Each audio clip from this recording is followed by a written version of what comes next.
In 1871, a famous English artist enjoyed the happiest summer of his life. In July that year, he left his home in London and set off for Kelmscott Manor in Gloucestershire.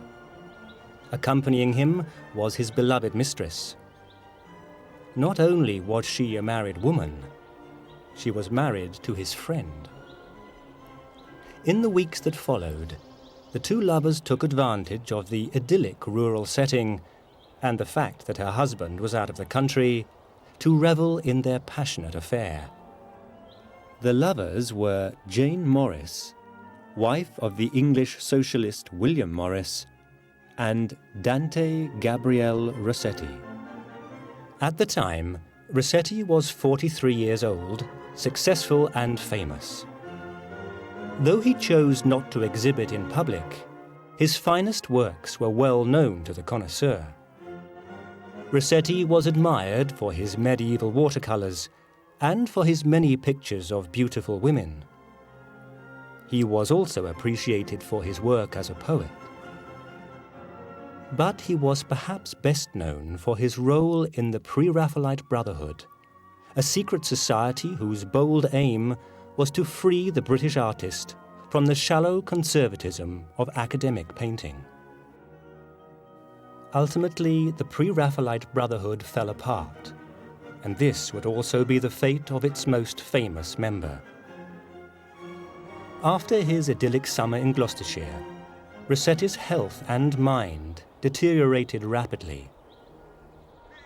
He had always been a complex, sensitive man, whose relationships with women had often led to terrible traumas. His liaison with Jane Morris was no exception. Rossetti turned to drink and drugs to deal with his problems, and it was these addictions that led to his death at the age of just 53. But the work he left behind is a timeless testimony to his achievements in life. Rossetti's achievement was to bring together a group of people who were really quite different, I think, in their outlook. And then to really develop something which was quite different to the early Pre-Raphaelitism. No narrative necessarily, something which was a dream, a fantasy, something which fits into the wider movement of symbolism. Rossetti was the most imaginative of the Pre-Raphaelites, and I think his main achievement was really the creation of the image that we associate most with the Pre-Raphaelites, and that is the Pre-Raphaelite woman, the idealized woman when we see her with these sort of long limbs, the one face, the flowing hair. And what I think is interesting about her is that she's a sort of mixture of saint and sinner. She's partly based on the images of the medieval romances. She's partly a woman of the street. She has an enigma about her. You can find her in symbolism amongst the symbolist poets and painters. She's one of these enduring, enigmatic images. He, in a way, was an independent artist. His art reflected that very deep romantic vision that he was able to generate within himself. In fact, he had very few genuine people who could emulate what he did. He had many imitators, but none of them were really able to have that force of vision that he himself was able to create. Dante Gabriel Rossetti was born on May the 12th, 1828, in the city that would be his lifelong home, London. He was the second of 4 children, born into a family of Italian exiles. It was an intellectual household. Dante's father was professor of Italian at King's College London, and his children were also high achievers. Christina found fame as a poet, and William as an art critic. Dante was also a successful poet, but it was clear from his youth that art was his true passion. It is said that his early love of drawing was so strong that his destiny as an artist was never in doubt. At the age of 9, he became a pupil at his father's school, where art lessons were part of the curriculum. Aged 14, he moved on to the well-known London art school known as Sasse's, and 3 years later became a student at the Royal Academy. It was an orthodox artistic upbringing, but the young Rossetti hated it. He did not respond to discipline of any kind, and gained a reputation as a romantic free spirit. As this 1847 self-portrait may reveal. This is the image of an attractive young man on the point of entry into adult life. It is also a more than competent work of art.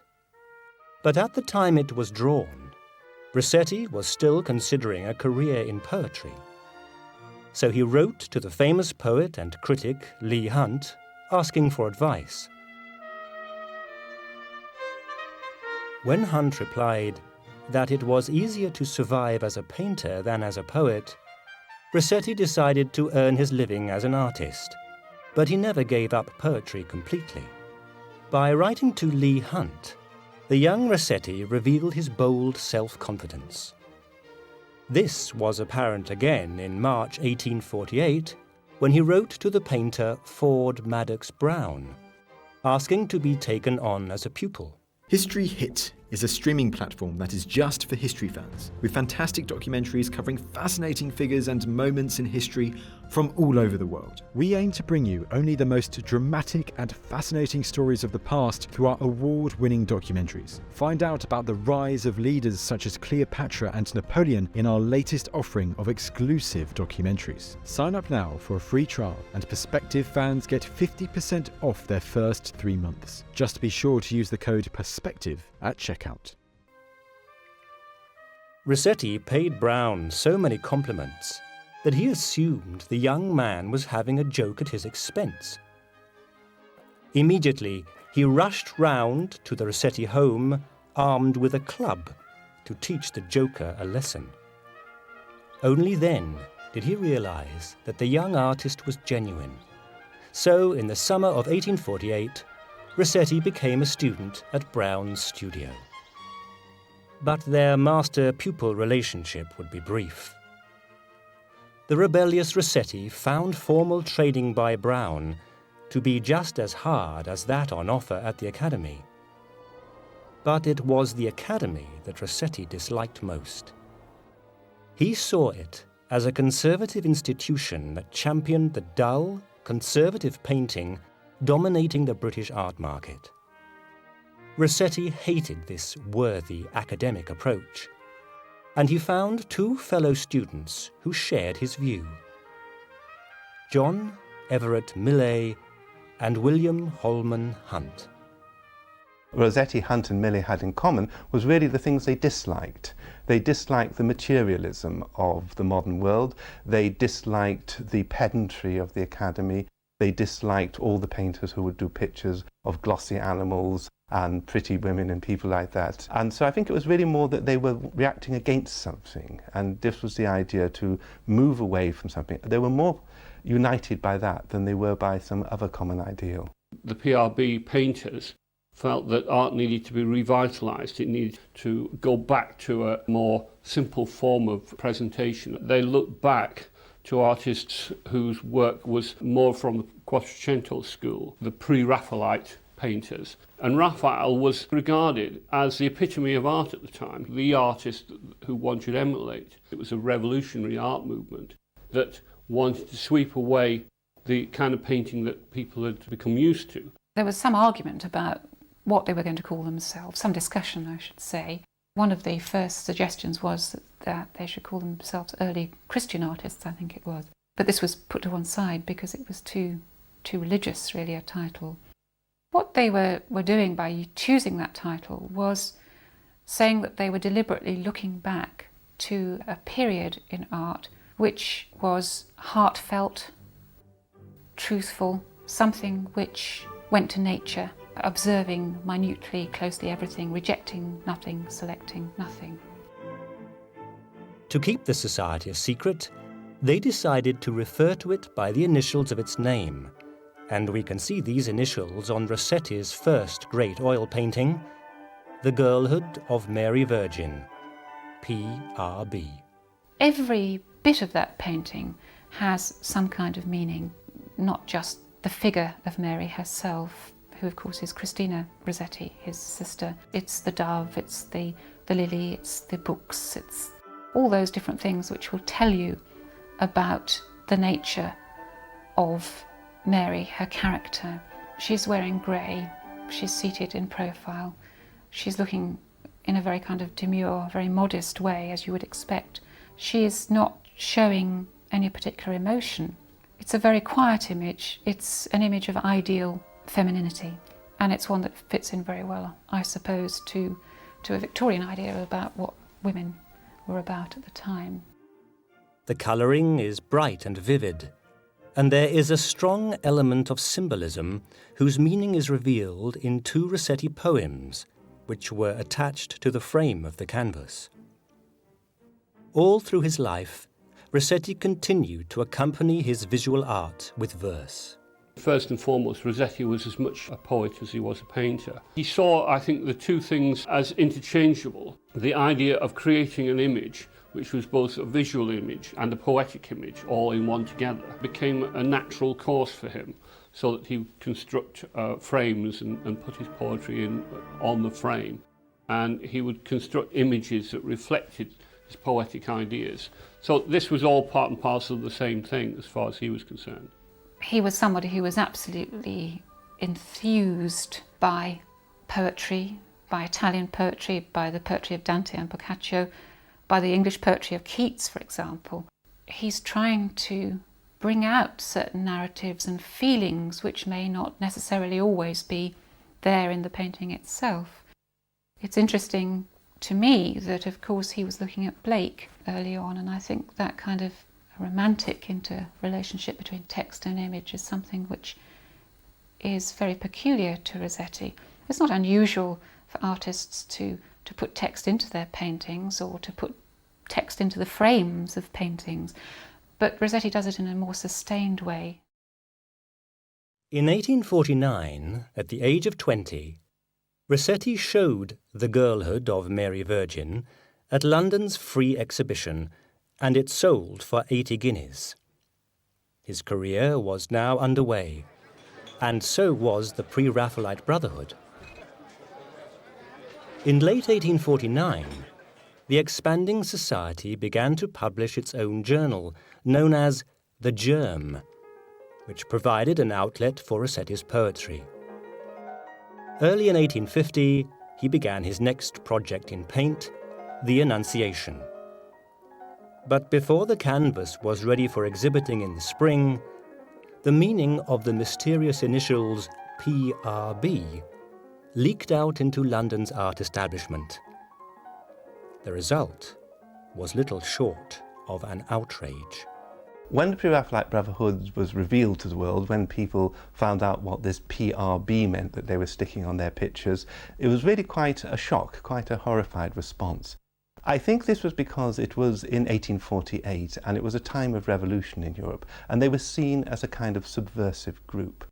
In Britain in particular, this was also associated with religious fears. Britain was still a Protestant country, basically, and there were fears that Catholicism was gaining ground again. Their interest in medieval art was associated in many people's eyes with Catholicism, and this was another thing that caused people to fear them, in effect. They seemed to be a subversive element. 1848 was, to put it mildly, a difficult year, a year of European revolution. It was a time when there was upheaval, a time of Chartism, a time when secret brotherhoods were not the most sensible thing to form if you were wanting to make a name for yourself in the art world. The criticism unleashed upon the young men of the Pre-Raphaelite Brotherhood was severe, and Rossetti took it especially badly. After the exhibition of this second canvas, he decided never to show his work in public again. This dramatic reaction was in spite of the fact that it was almost certainly Rossetti himself who let slip the meaning of the PRB initials. His fellow brothers were annoyed with him, and their displeasure was only increased by Rossetti's decision to show The Annunciation at the Free Exhibition rather than at the Academy, which they felt was the true battleground for their movement. The Annunciation is a very important moment in early Pre-Raphaelitism. It's a very white painting. The Virgin herself is kind of shrinking back and looking concerned. I think it was William Michael Rossetti who said that, of course, she's on the bed, but she doesn't have bedclothes because of the hot climate. So it's a truthful representation of how Mary would actually have heard the news, not receiving it with absolute equanimity, but actually being frightened and disturbed by it. You can see how the Virgin is crouched up on the bed right at the back. She's full of fear as the angel comes towards her. And of course, traditionally, the Virgin is full of fear when the angel comes. But he turns it into a psychological fear, almost a sexual fear. This is somebody being told that she is going to have a baby. And you feel there is a sense of loss of virginity in the picture. Something that contrasts, of course, with the virginal white of the whole effect. It is a picture about the loss of virginity. And he pulls that side of the story out, which is very original in that kind of religious work. But it is quite remarkable for its time, for being a picture that's so much about colour effect, pure colour effect. As well as all those wonderful areas of white, you have pure blue and pure red, you have the primary colours, and the whole thing has a very elegant, long, thin design. The Annunciation was shown in April 1850, and by now, the Pre-Raphaelite Brotherhood was crumbling as its members began to pursue their own ideas. For Rossetti, this meant turning to the medium of watercolor. Using a heavy application of paint, he began to create a succession of small, strongly colored images inspired by medieval subjects. In particular, the life and work of the great Italian writer whose Christian name he shared, Dante Alighieri. But of all Rossetti's Dante watercolors, perhaps the greatest is the first anniversary of the death of Beatrice. The picture of Dante on the first anniversary of the death of Beatrice is a kind of image of Dante's life in general. Rossetti was a great admirer of Dante. He more or less modelled himself on Dante. He shows Dante painting a picture of an angel, which he was apparently doing on the anniversary of the death of his beloved, and that is shown. But also in the picture we see signs of his active life. There's a crossbow hanging on the easel, signs of his poetic life as well. So one has the idea of him as a man of action and a man of poetry, and as also as a person steeped in medieval romantic love. Rossetti was actually christened Gabriel Charles Dante Rossetti. He wasn't christened Dante Gabriel Rossetti. His father had a lifelong obsession with Dante, and so christened his eldest son, gave him the name Dante. He felt that he was almost like reliving Dante's life. One would feel that in a lot of ways Rossetti takes Dante as a kind of model. But I think at the same time he must have been aware that he wasn't really at all like Dante, and that although he liked to sort of clothe himself in the poetry and romance of Dante, he was really a very different person. Dante was a very religious person. He was a very stern person. He was a powerful politician for a time. He was a public figure in the way that Rossetti wasn't. So there were many aspects of Dante that Rossetti really didn't share at all, but he did enjoy the idea of Dante. The first anniversary of the death of Beatrice was the painting that first brought Rossetti to the attention of the famous critic and theorist John Ruskin. And commissions provided by Ruskin included this 1855 image of Beatrice meeting Dante at a marriage feast.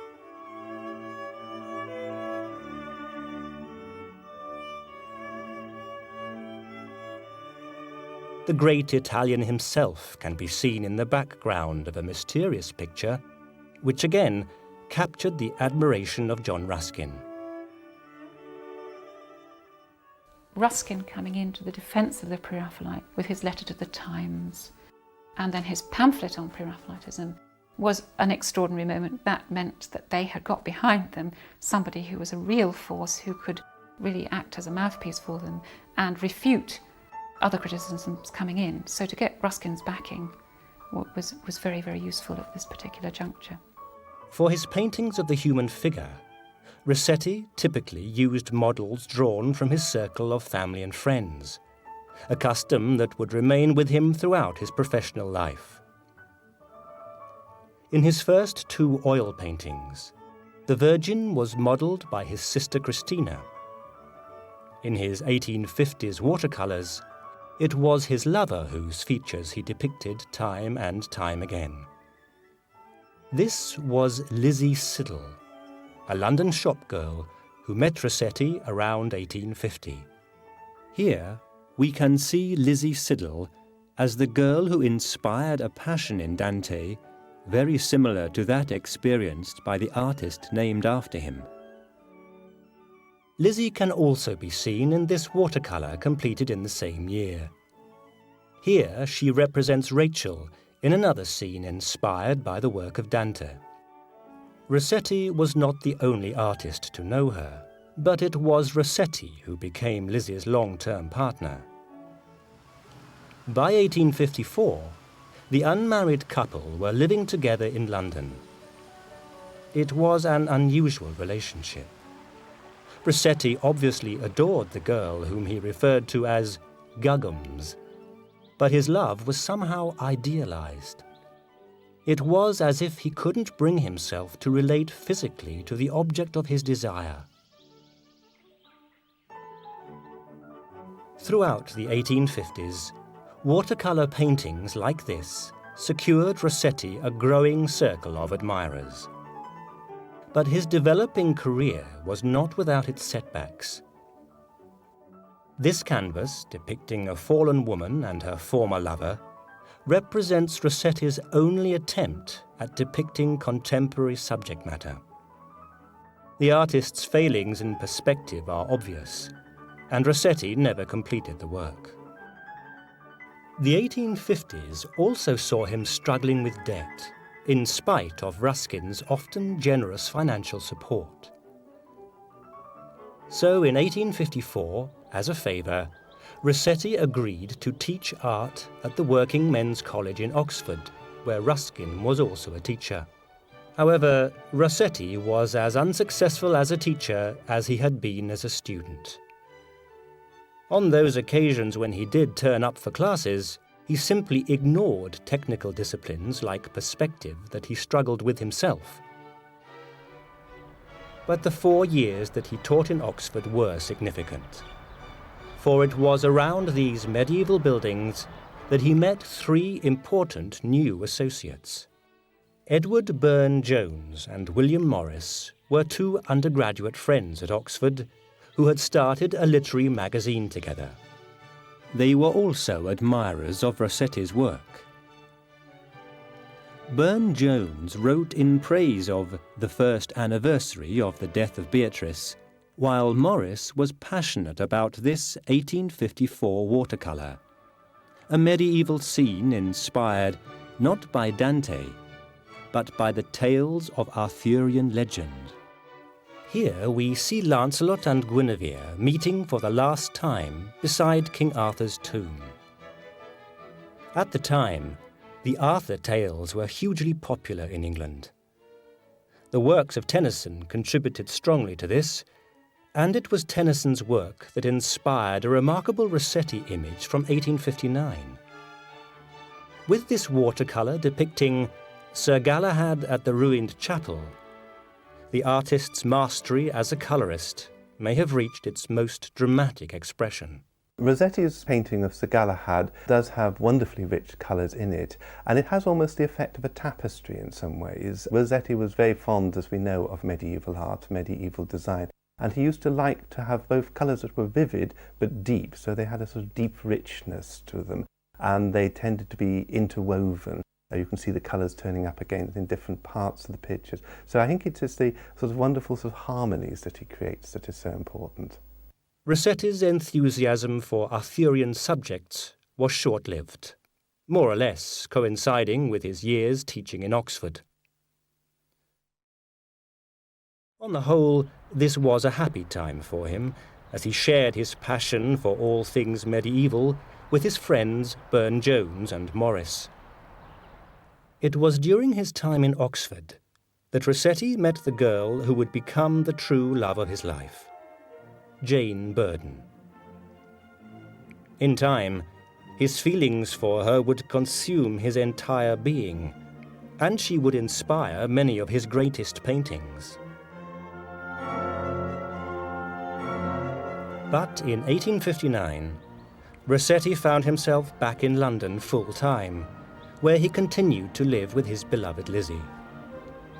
He also began a relationship with Fanny Cornforth, another London woman who would feature in his paintings. She too sat for many Rossetti works, including this intriguing picture.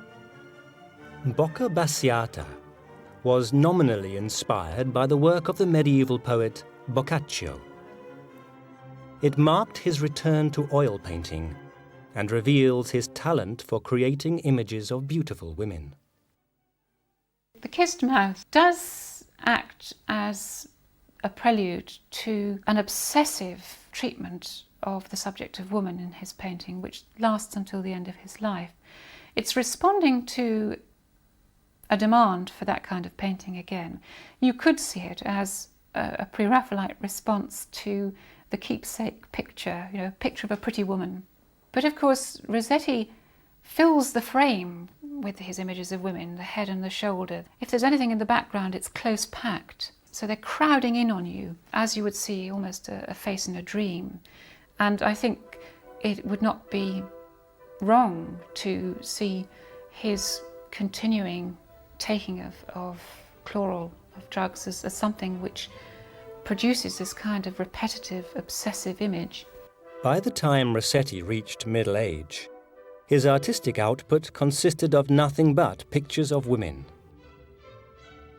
But in the early 1860s, his subject matter was still diverse. This religious scene was painted for Llandaff Cathedral in Wales. It was the only public commission of Rossetti's life, and its main interest may lie in the figure who the artist chose to depict as Mary. This is Jane Burden, the woman from Oxford who was married by the time this image was completed in 1864. Her husband was Rossetti's friend, William Morris. At the time, the two men were still close. Rossetti's feelings for Jane had not yet affected their friendship. In 1860, Rossetti painted this strange image for Morris' own home, the so-called Red House. Here we can see Lizzie Siddal, Rossetti's first love, who became his wife around the time this painting was completed. It would not be a happy marriage. For many years, Lizzie suffered from an unusual illness, which may have been a reaction to Rossetti's philandering lifestyle. Marriage did nothing to improve her condition. She grew increasingly depressed and turned to the opiate drug laudanum for relief. In May 1861, she gave birth to a stillborn child. 9 months later, she was dead, killed by an overdose of laudanum. Officially, it was an accident. In reality, suicide was the far more likely cause of death. 10th of February 1862, he and Lizzie went out to have dinner with the poet Swinburne. Later in the evening, he and Lizzie came home. She seemed apparently to be all right, so he went out again later on in the evening. It's thought that he actually went out to see another one of his models and another one of his mistresses called Fanny Cornforth. He leaves her to go out. He leaves her very tired, and he comes back and finds her, well, I suppose in a coma. And despite calling a doctor, despite her having her stomach pumped, she dies. And she dies of an overdose of laudanum, which is, of course, an opiate. She was very miserable towards the end of her life. She knew that Rossetti was having affairs with Fanny Cornforth and other people. She felt isolated. She was also physically in bad health. She was consumptive, and she felt that, I suppose, nothing was going forward in her life. And it may just simply have been an overdose, but it looks more likely that it was a suicide, and it was a suicide because of the neglect of Rossetti. Whatever the cause of Lizzie's death, her husband was profoundly affected. As a gesture, he decided that all the poetry he had ever written should be buried alongside her in London's Highgate Cemetery. But in 1869, he took the difficult decision to dig up Lizzie's grave to recover the poems that he had buried alongside her. He had decided that his work should be published after all, but the publication created more problems than it solved.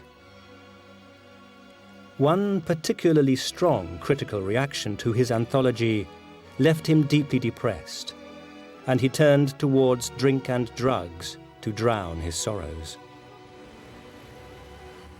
Shortly after Lizzie's death, Rossetti moved to a new home in London's Chelsea district. He also spent time working for the firm established by his friend William Morris. This was an enterprise inspired by the tradition of the medieval craft guilds. Established in 1861, Morris and Company united a group of artists whose intention was to provide decorations, paintings, metalwork, sculptures, anything that could be commissioned. Among the artists involved were Rossetti and his friends Burne-Jones and Madox Brown, and the firm was launched with high hopes of success. In reality, Morris and Company did little more than design stained glass in its early years. Rossetti produced some 30 designs, including this 1862 Sermon on the Mount for a church in Gloucestershire. But the artist could not commit himself fully to design work. He was now 34 years of age, and for the rest of his life, it was paintings of beautiful women that absorbed his attention, to the virtual exclusion of anything else. Many of these depicted his mistress, Fanny Cornforth.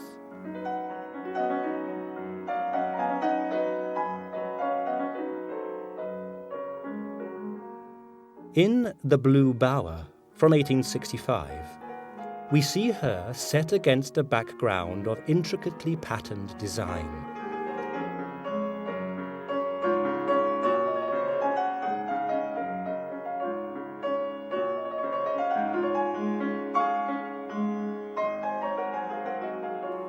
We can also see a bold compositional layout in The Beloved.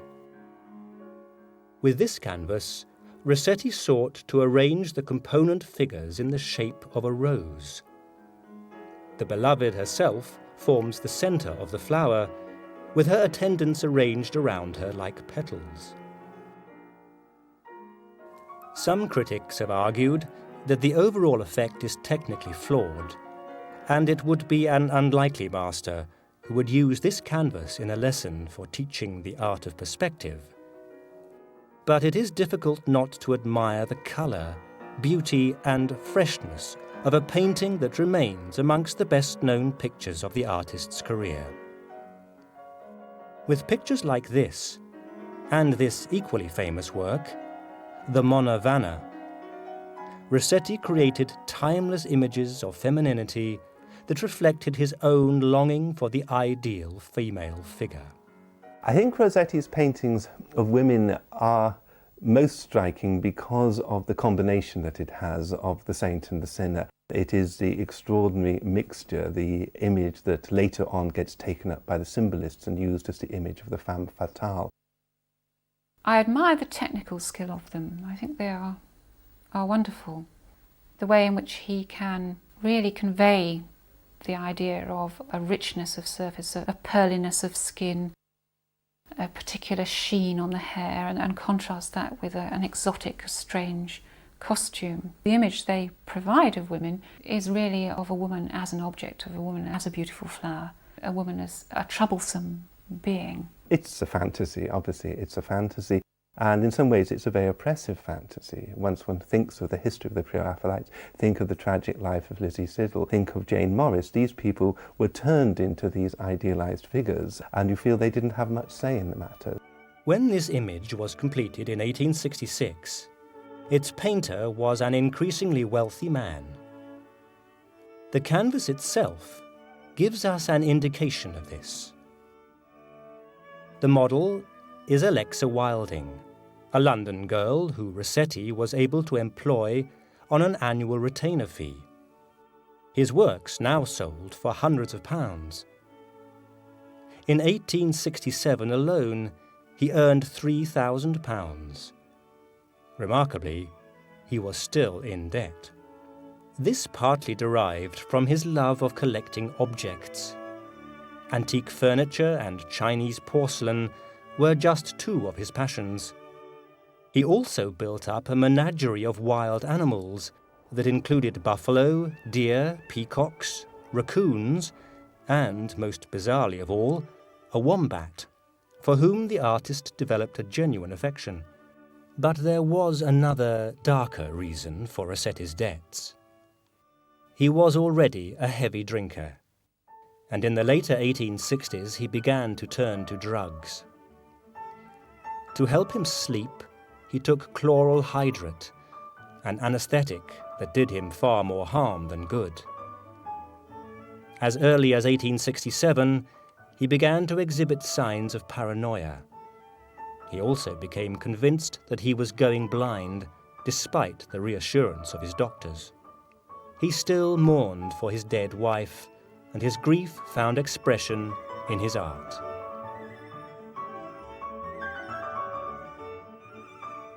This is the remarkable Beata Beatrix, another painting nominally inspired by the lover of the medieval Dante. But there can be no doubt that this intense image represents Rossetti's final farewell to his wife. It was like the way of creating a monument to his life with Lizzie. And the painting itself is one of his most intense. It's got a thick, luscious kind of quality, and it's a very sort of rich, glowing painting.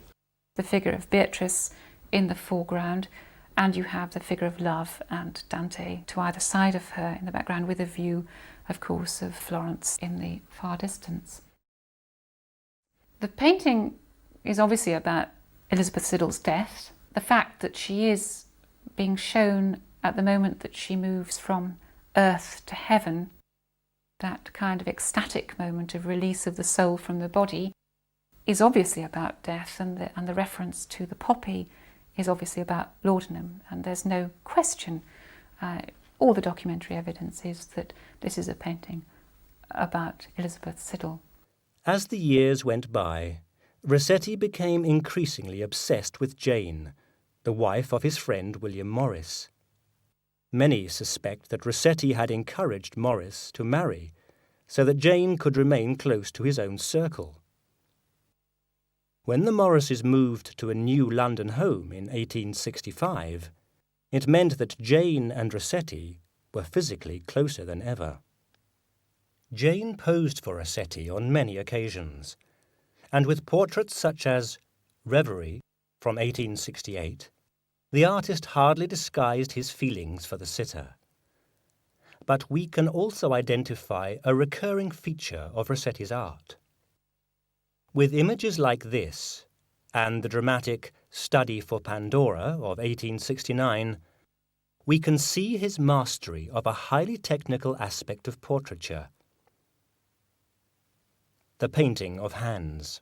Whenever he produced paintings of women, we can see that he always produced images where they had very long, elegant fingers, and their hands were very elegantly portrayed. And hands within themselves are very good at expressing personality. The portrayal of female hands in the later paintings, particularly those which feature Jane Burden, Jane Morris, is the extraordinary way in which they are convoluted. They often appear to be hands that are being wrung, hands that are always tense. They are not still, they're not peaceful hands. They become part of a kind of almost abstraction of form that goes on with the body in his later works, where the figures become monumental and the hands are acting as kind of gestural moments against that. By the time the 1870s dawned, Rossetti had become a master at painting female hands, and it was the hands of Jane Morris that he painted time and again, in pictures such as Mariana. The true nature of the relationship between artist and his favourite sitter was now obvious to many, including Jane's husband, William. Fearful of public scandal in London, he made a decision that may seem unusual. In early 1871, he took a joint lease on a fine country home in Gloucestershire, Kelmscott Manor. His partner in the lease was Rossetti. Remarkably, in the summer of that year, William Morris left England and sailed for distant Iceland. Back at Kelmscott, his so-called friend was able to indulge his passion for his wife. With Morris out of the picture, Rossetti enjoyed the time of his life. His health problems suddenly left him, and he spent his days walking, lazing around, and reading Shakespeare with his lover. Morris and Rossetti took on the lease of Kelmscott Manor basically because they wanted to get away. You might say both of them were going through some kind of midlife crisis. Morris had been running his firm for some time. It had not been going terribly well, and soon after taking on Kelmscott, he did finally reform the firm and make it into a more commercial organisation, and an extremely successful one. Rossetti had been declining over the last decade. He'd rather lost his way. The death of Lizzie Siddal had shaken him considerably. Perhaps he wanted to get away from London. He wanted to try again. Kelmscott Manor was a beautiful house. It was a place where I think they both in their own way thought they would find peace and be able to work, most importantly, and be able to produce the kind of artwork that was important to them. So it was a shift, but it was a working environment, I think, as much as anything else. A beautiful place to live, to be, but also a place in which to work. In autumn 1871, Rossetti returned to London. He was now more successful than ever, as this contemporary painting indicates. This is Dante's Dream at the time of the death of Beatrice, one of the very few later Rossetti works without an exclusively feminine subject matter. At 10 foot by 7, it was the largest work of the artist's career, and its commission was worth over £1,500. At least, it would have been if the buyer had not refused it because the size of the canvas went against his wishes. In the end, Dante's Dream was bought by someone else, and Rossetti seemed to be untroubled by the whole affair. But real problems were now looming.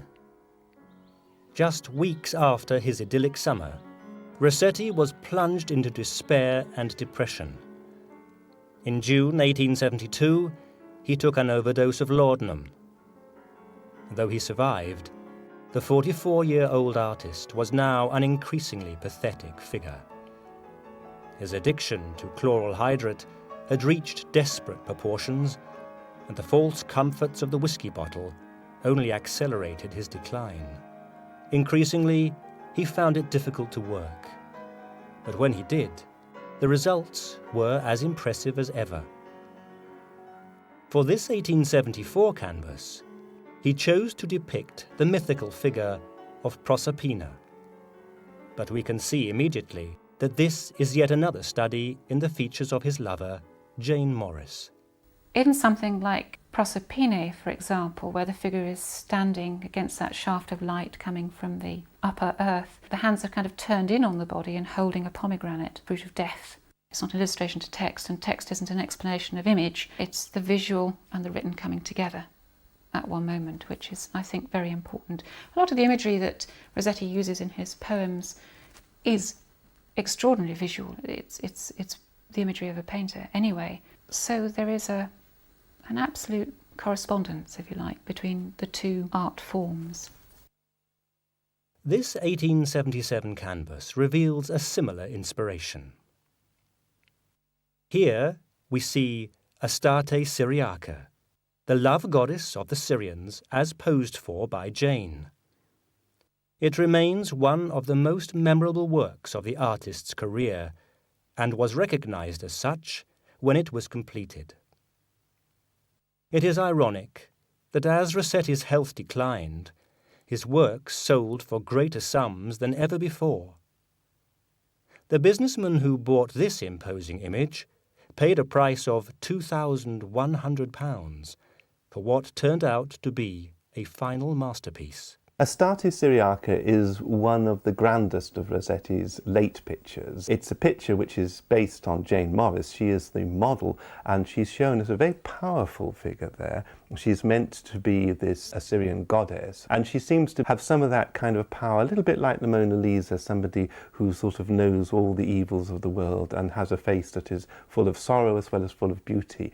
And perhaps that image of a sort of a tragic heroine, to a certain extent, comes across in this picture, and the almost rather sort of beefy image that she has of sort of, she's very powerful, but also very beautiful and very beautifully formed. A few months after this wonderful image was completed, the career of Dante Gabriel Rossetti came to an end. The year was 1878, and, afflicted by shingles, he was physically unable to work. For 4 more years, the once attractive artist lingered on, abandoned by his friends, overweight, sick, depressed, and addicted. Death in February 1882 put an end to his suffering. But this stricken old man is not what we remember when we consider Dante Gabriel Rossetti. In his 30 years of productive life, he created a magnificent body of work. From his early Pre-Raphaelite paintings to his medieval watercolors to his dozens of female beauties, the work of Rossetti was one of the finest artistic achievements of the 19th century. He absolutely stands alone as a person who has a very intense personal vision, especially when he painted women. He became very divorced, in a sense, from the Pre-Raphaelite movement per se, and his art became much more akin to the symbolist movement. There are a great many followers that took up his ideas into symbolism and into modernism generally. I think his watercolours are some of the most beautiful works produced in the mid-century in this country, and they have a particular quality to them which is both fresh, and it's also, I think, they are truly, in the best sense of the word, Pre-Raphaelite. Ultimately, Rossetti is a painter of the imagination, and that perhaps is the most admirable thing, by which I don't mean that he has no visual effects. He's a very visual artist, he has some wonderful visual effects, but you feel that his pictures are ones in which you can engage imaginatively, you can think in front of them, you can respond to them, and there's this intriguing mixture of ancient and modern, that sense of the romantic image from the Middle Ages, and that is brought out, I think, in the way that the colours are woven together. There's this tremendous richness, a richness of fabric in the pictures themselves, which makes him, I think, in the end, the most enduring of the Pre-Raphaelites.